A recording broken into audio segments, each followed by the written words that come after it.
Hi, lovelies! For as much as I love a fancy schmancy dolled up burger, the truth is nothing beats a classic. That's why today I am sharing 10 tips for preparing the perfect burger every time. Now, I in no way claim to be a grill master myself, but I have scoured the internet to find the best tips, tricks, and shortcuts to make sure that your burger game is on point each and every time you fire up that grill. Starting with the kind of beef that you use.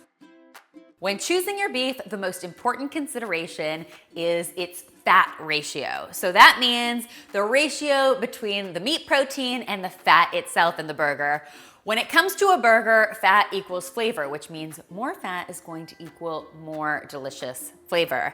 There is a place for extra lean ground beef in your cooking, but let me tell you, it is not in your burger. When it comes to your burger, you wanna make sure you are using beef that is at least 80-20, if not 70-30% fat. This extra lean stuff, not gonna cut it. Although it's really good in tacos.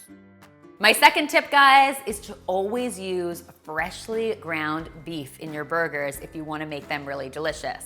If you don't know your butcher really well, you should definitely get to know them on a first name basis. Go in, have a chat with them, tell them you are making serious burgers, and for that, you need some seriously fresh ground beef. And they will work their magic for you. Or better yet, you can always grind your meat yourself. I have some chuck here that I've had cut into cubes, and I'm just going to pop it into the freezer for 15 minutes. You don't want it to be completely frozen through, but grinding your own beef is much easier to do when it is very cold because the fat doesn't smear so much.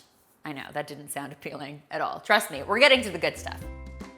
If you have a meat grinder, great. I do not have a meat grinder, nor do I have space for one in my kitchen, so I'm just going to use my food processor for this process. So once my beef is amply chilled, I'm just going to pop those cubes in my food processor and get everything blitzed up. I like making sure to not over pulse your beef. You don't want to like make a puree out of it.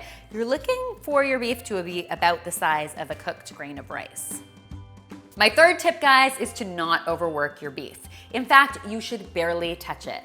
Once your freshly ground beef is prepared, all you want to do is mold it gently into patties and then get it on a parchment-lined baking sheet. That is the extent of getting your paws on it. I always recommend making 5 to 6 ounce patties. That'll give you 3 patties per pound of beef, and I think those are the perfect size for the grill. Now, before we get these on the grill, it's really important to add a dimple to the center of each. I know this sounds a little strange, but trust me, it is going to really help with the cooking process. To do it, I just basically use my thumb and make a dimple in the center of each of my burgers. Why do I do this? A couple reasons. First, this is going to prevent our patties from puffing up in the center while they're cooking. Second, it's going to help our patties cook more evenly and more quickly. So trust me, not a step you want to skip. Now, I will admit, over the years, I have added all sorts of things to burgers. But the truth is, when it comes to a classic beef burger, the only seasoning you'll ever need is some good old-fashioned salt. You can skip the sauces, the breadcrumbs, the binders, the extra eggs, the spices even. You really want to keep it as simple as a good sprinkling of kosher salt on the surface of the burger, and that's it. I know, it's hard to resist adding things to your burger, but really what you need to do is just step back and let that salt work its magic. Now we're going to pop these into the refrigerator for a much needed chill. Unlike steak that should always be cooked from room temperature, you want your burgers nice and cold before they hit the grill. That's going to help them stay together and cook really beautifully. So make sure you get them into the refrigerator for at least 20 to 30 minutes and then take them out just before you head out to the barbecue. When it comes time to fire up the grill, it is really important to cook your burgers over medium-high to high heat. Basically, what you want to do is to create really beautiful color on the exterior of your burger without overcooking the center and drying it out. The best way to do that is with high heat. Now, there was a time where over flipping your burgers was considered a major no-no on the grill.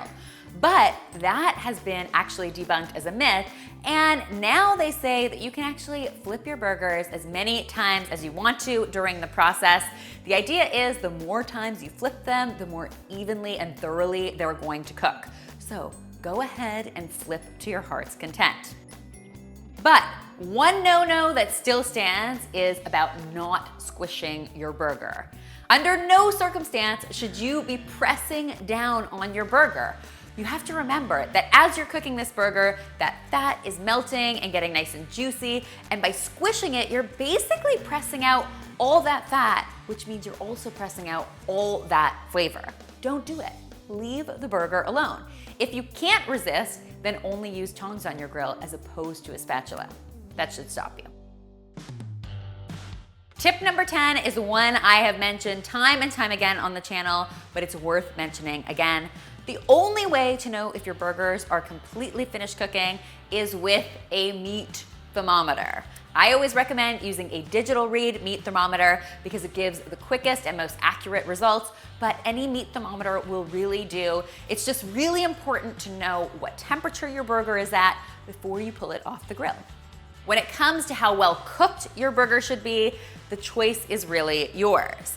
From a safety perspective, both the USDA and Health Canada recommend cooking your burger to an internal temperature of 160 degrees Fahrenheit or well done to help prevent foodborne illness.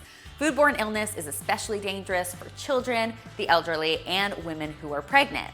That being said, there are some burger purists out in the world who would never dare cook a burger over 130 degrees Fahrenheit or medium rare.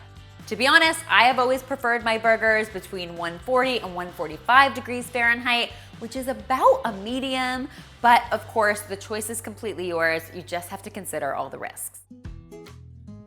Now that we've grilled up our perfect burgers, it is all about getting them dressed up to be enjoyed. Now, this is really a matter of personal preference, but a couple pro tips I like to follow.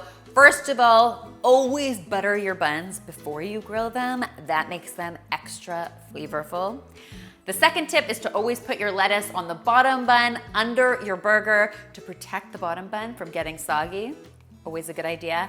And my third tip is really just that a dill pickle always makes everything better. Come on, pickle lovers, leave your pickle love in the comment section below. Lovelies, I hope you found these tips helpful and that they will inspire your grilling this summer season. Please be sure to tweet me, Instagram me, or Snapchat me a photo of your brilliant burgers. I always love seeing what you're coming up with. And finally, if you haven't already, be sure to subscribe because there is lots more deliciousness where this came from.